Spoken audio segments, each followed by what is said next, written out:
Let's see this question. This is Stack Overflow question from Stack Overflow.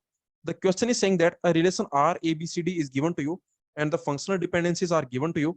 Call this set 1. Okay, basically we are calling this set 1. Let's call this set 1 S1. A different set S2 of functional dependency is equivalent to S1 if exactly the same FDs they hold.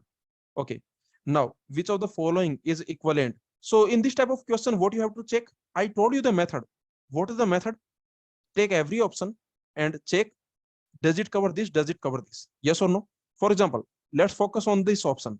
See, this is a simple question. If you look at, just do some analysis, right? Before solving the question, do some analysis before solving the question. Can you notice in this functional dependency, everyone will determine everyone, like A determining B, B determining C, C determining A, right? Yes or no? And there is no role of D, yes or no? And there is no role of D, right? There is no role of D, correct? There is no role of D, yes or no? So in these FDs, there is no role of D. Of course, what is the candidate key here? In this relation, if I ask you the candidate key, what that will be? The candidate keys. Can I say A is the candidate key? Can I say A is the candidate key? No, A is not the candidate key, because who can determine D? Only D can determine D, right? Only D can determine D. So AD will be candidate key, BD will be candidate key, CD will be candidate key. These are the candidate keys. AD, BD, CD. These will be the candidate keys. Is this clear? So anyway, but you can notice this is the idea. This will give you the idea. This will give you the idea that these people can determine each other. These people can determine each other, and there is no role of D.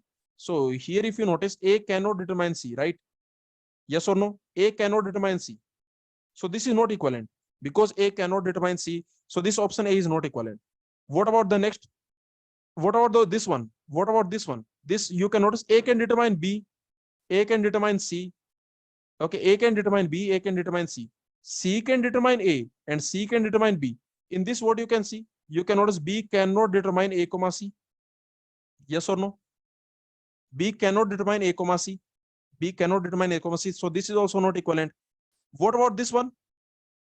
What about this one? A can determine B. A can determine C. Okay, A can determine B, A can determine C.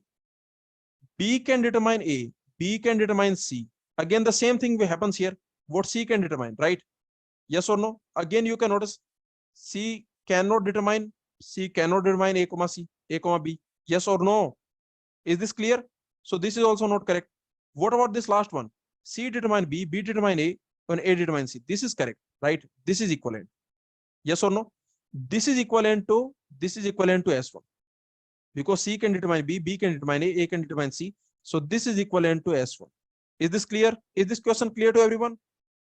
Okay, only fourth is correct. Very simple question.